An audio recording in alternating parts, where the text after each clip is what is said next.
webinar. Before we get started, if you're not familiar with Bales, I'd like to take a second to tell you a little bit about us. We have been in the Infor ecosystem for over 26 years. We are entirely Infor focused. We do nothing but Infor implementations, upgrades, and managed services. We support all aspects of the technology, including S3, Landmark, and Cloud Suite, including HCM, finance, and supply chain. In fact, we have been recognized and given partnering awards in 8 of the last 10 years. Our consultants bring 15 plus years of consulting experience into space and the equivalent in professional experience. Some were former benefit managers, compensation managers, directors of supply chain, as well as a former controller and CFO. Exciting news for the Infor community. Early this year, Bales became part of Nordic, an industry-leading healthcare consulting firm. We'll operate as a wholly owned subsidiary and continue to be led by Jamie Bales. Nordic will provide us with resources to fund our growth, expand our business, and support our customers more effectively.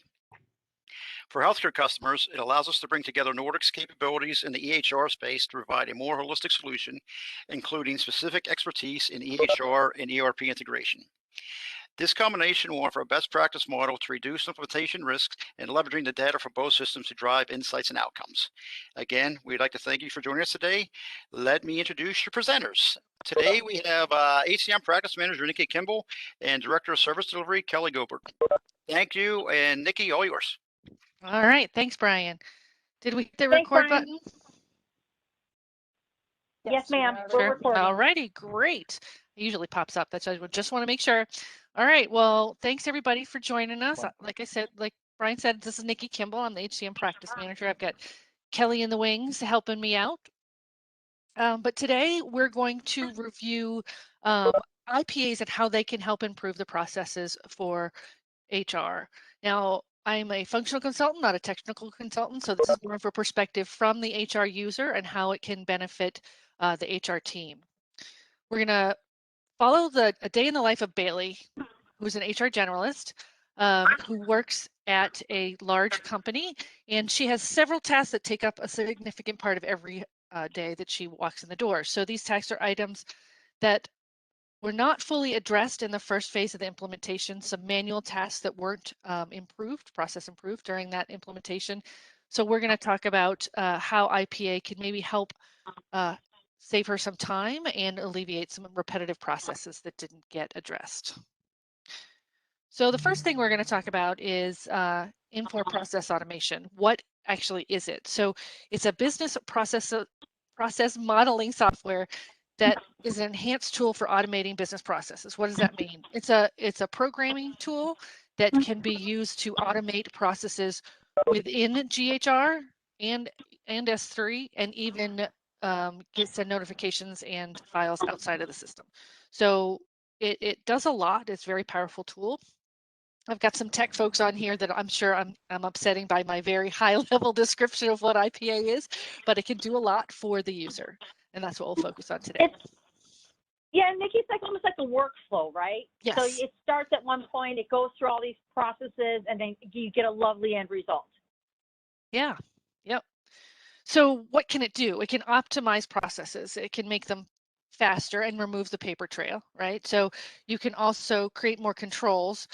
You can have audits. So everything that is done by the IPA can live in the audit logs.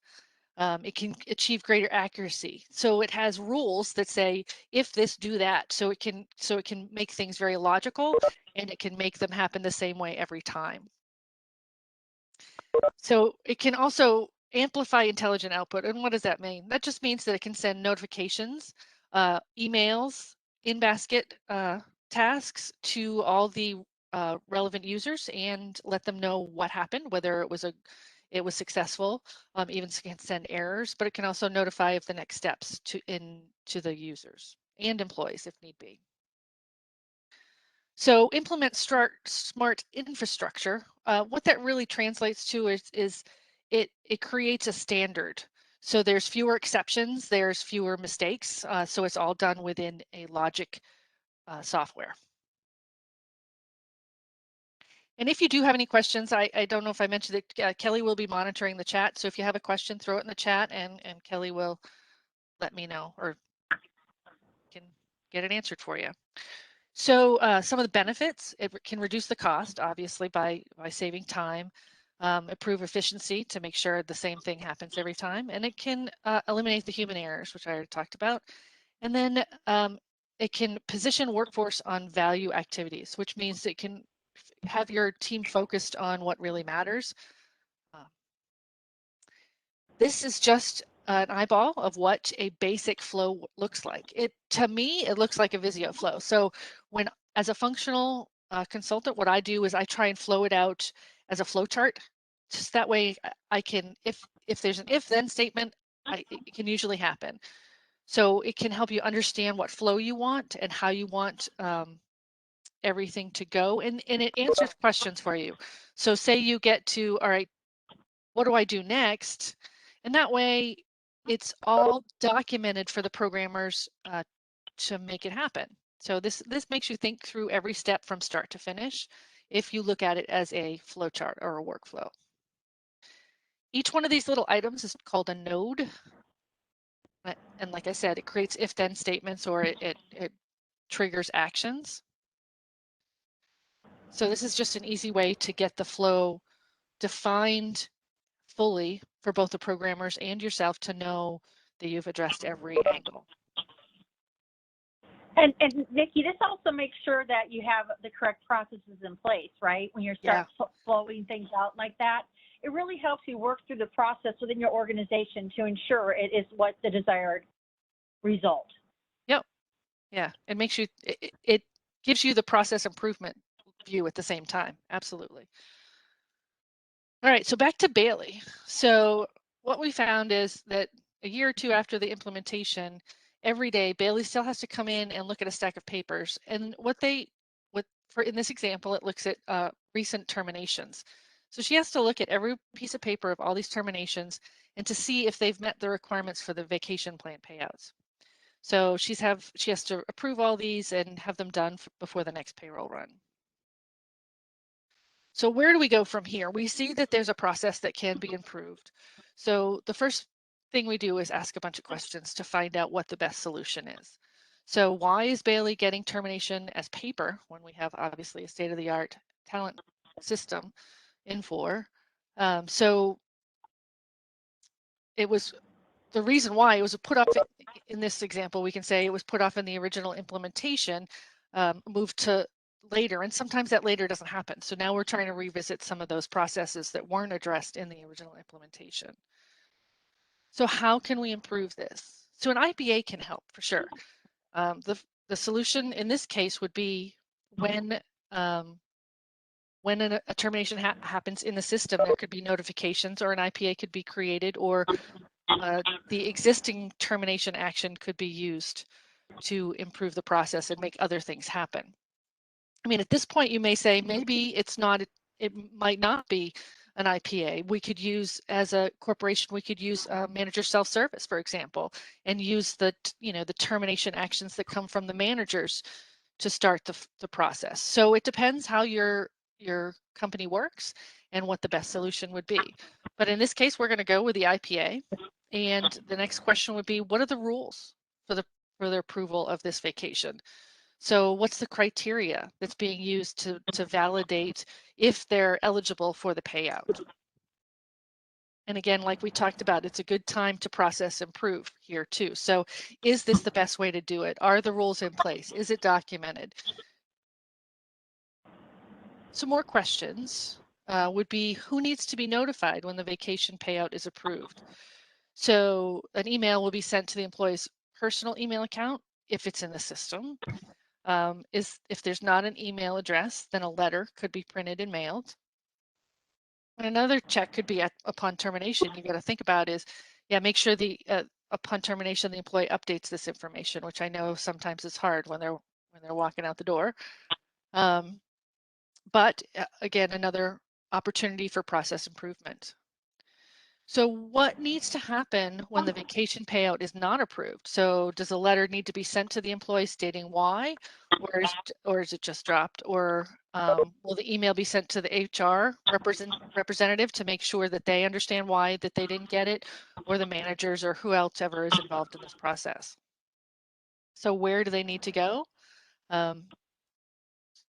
does someone else need to approve if a payout for employee does not meet all the criteria? So say they haven't been here the full year to get the payout.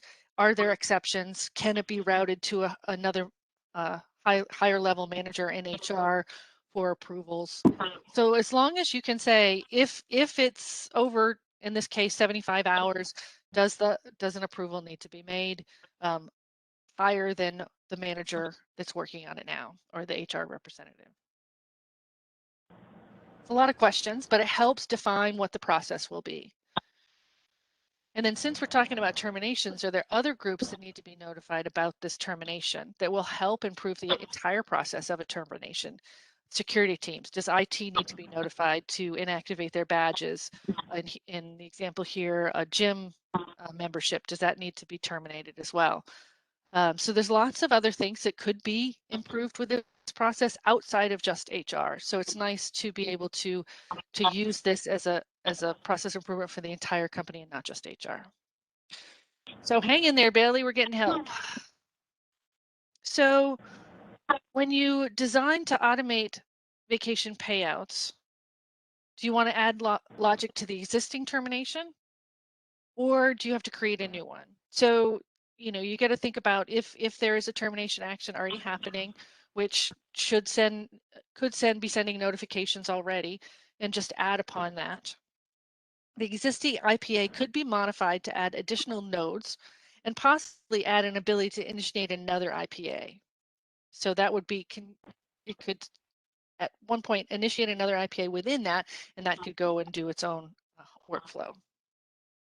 So in case of a no, we don't have one, we would like to run this separately. You can create an IPA that would run every few hours or daily or weekly to pick up newly approved terminations, depending on your need. And again, there's multiple ways for this solution. We're just trying to walk you through a process of what ifs here. Any questions, Kelly? No, ma'am, not at this time. All right.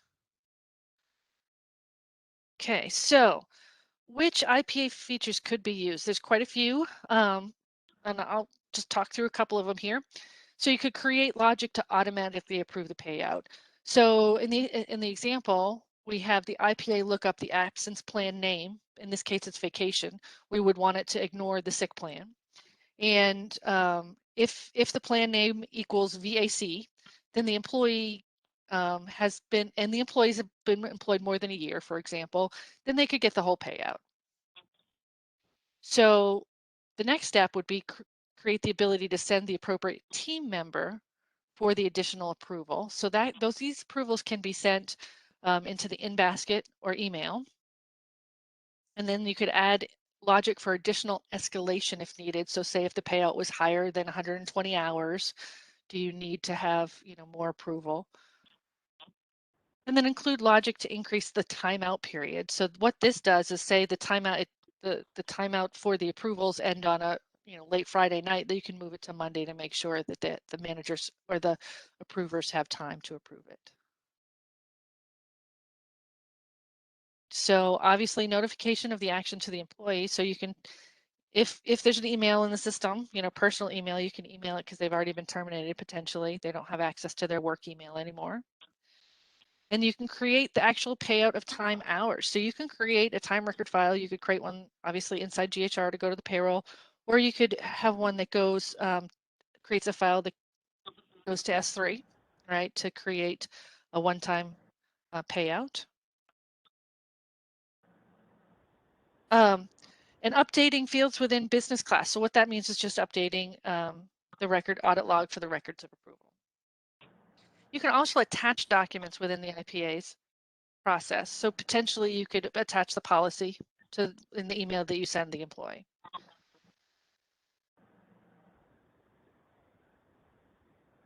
Was there a question out there, Kelly? If there was, and but I guided them over to our Bales YouTube channel because I know that Jarrett and Robert Schmidt have some great IPAs of how-to videos out there. the one, the third session they're doing after this one is the third one in the series. So I just guided them to go over to the YouTube channel to get the videos of sessions 1 and 2 on how to create IPAs. Great. Yeah, this is, like I said, this is a little more HR functionally geared, but yes, we definitely have some good good ones on how to do it technically. Great. Thank you, Kelly. So we're back to Bailey. Bailey was very happy with her outcome because she doesn't have that pile of termination paperwork on her desk every morning. And she was talking to the programmer, the developer, and as she was sitting there, she was refreshing her screen. So this was another way that just by communication, they found another way that could potentially have a process improvement. So Bailey's waiting for a file, and instead of waiting for it to come in, she's clicking and clicking like I do all the time and refreshing her screen and waiting for it. So the developer said there could be a way to automate this. And how would automation of a file processing be automated? So you could work with a vendor to have them transfer a file with SFTP, that's secure file transfer protocol, and then create a file channel. And what a file channel is almost like a sniffer. I call it the sniffer or the looker for a file, and you can have it look for the file all the time or periodically.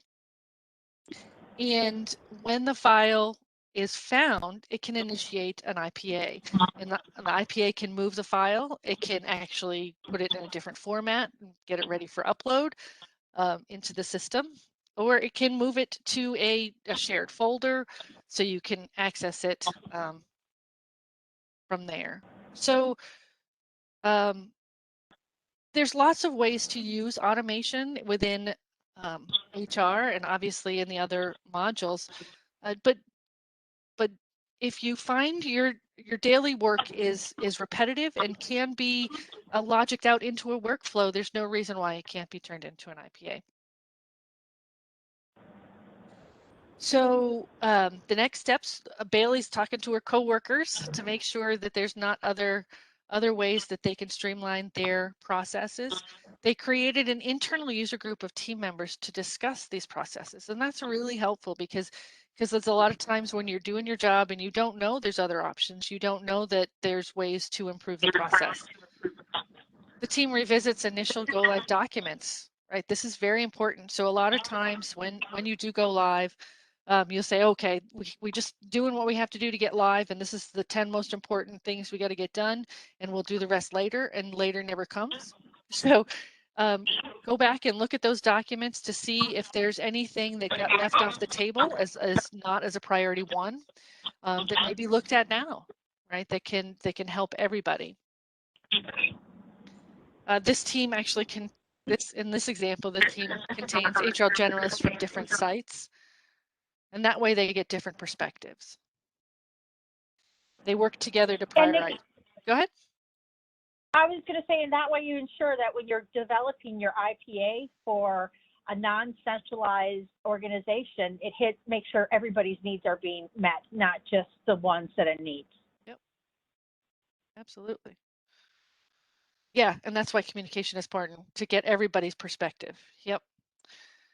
And then the IPA developers can work with the team to design IPA and suggest improvements. So it's important to have an IPA developer in some of those meetings to make sure you're going down the right path.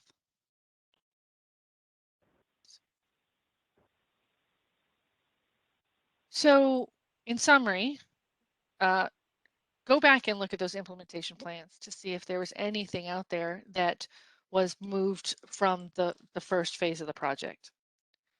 Talk to the other end users, get a group together. You may find that some managers are unaware that some processes that the end users are doing can be automated. Sometimes there's turnover. You don't know that there's other options. We're seeing that with some clients that are looking for retraining, for example, on just the general product. If what they don't know, they don't know. So here's your chance to improve processes, get more communication, and make things easier for your employees. Always good to look at your existing IPAs. Are they still filling the needs? Do you still need them, right? Or do they need to be changed and improved? Is it still a valuable IPA? Have the initial processes been streamlined since go live? And is there automation not being used? Like I said, you can always make it work differently or discontinue using it or improve it to make it better. So that was a pretty quick one, but now Bailey's pretty happy that she got her IPA and she's not dreading the stack of terminations. And in this case, getting carpal tunnel from hitting refresh on her screen. Any questions out there?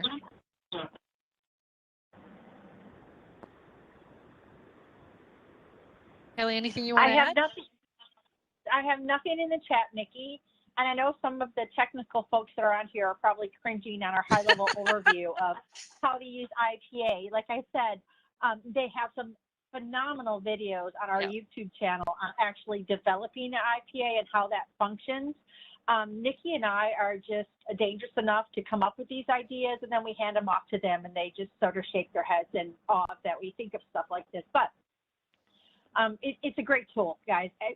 Especially in this times today, we find that the people in the back office functions are running very lean. There's not a lot of us out there. So any way you could think to automate something, because you keep doing the same thing over and over and over again, we can get into an IPA. Well, the technical team can. We'll just suggest on some good process improvements for you. Alrighty. That's all I got, Nick. All right. So if there's nothing else, you can always reach out to us to see if there is an IPA possibility. We can always help, right? And also, don't forget, there's delivered IPAs too. I think it's like 48 delivered with HR now. Yes. Some ungodly number. So there might be IPAs out there, guys, that you don't even know about. So definitely reach out to us with any questions. We're here for you. Yeah, well, Niki and Kellie, thank you very much.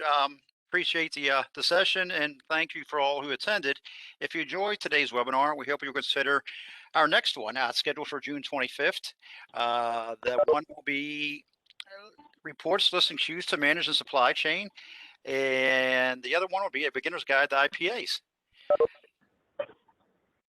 If you're interested in attending and want to register, you can visit our website or email molly.velasco@bales.com, as you see down below. And as a closing thought, we want you to be aware of our Coffee with Consultant offering. If you have any questions about what you saw today or any questions related to the Infor products, please reach out to us via our website. We will connect you with a consultant who will spend a half hour with you at no charge. They will answer any questions related to your Infor system. Niki, again, thank you. Kellie, appreciate it. And thanks for attending, and we'll talk to you soon. Thank you, everybody. Have a great Friday. Thank you.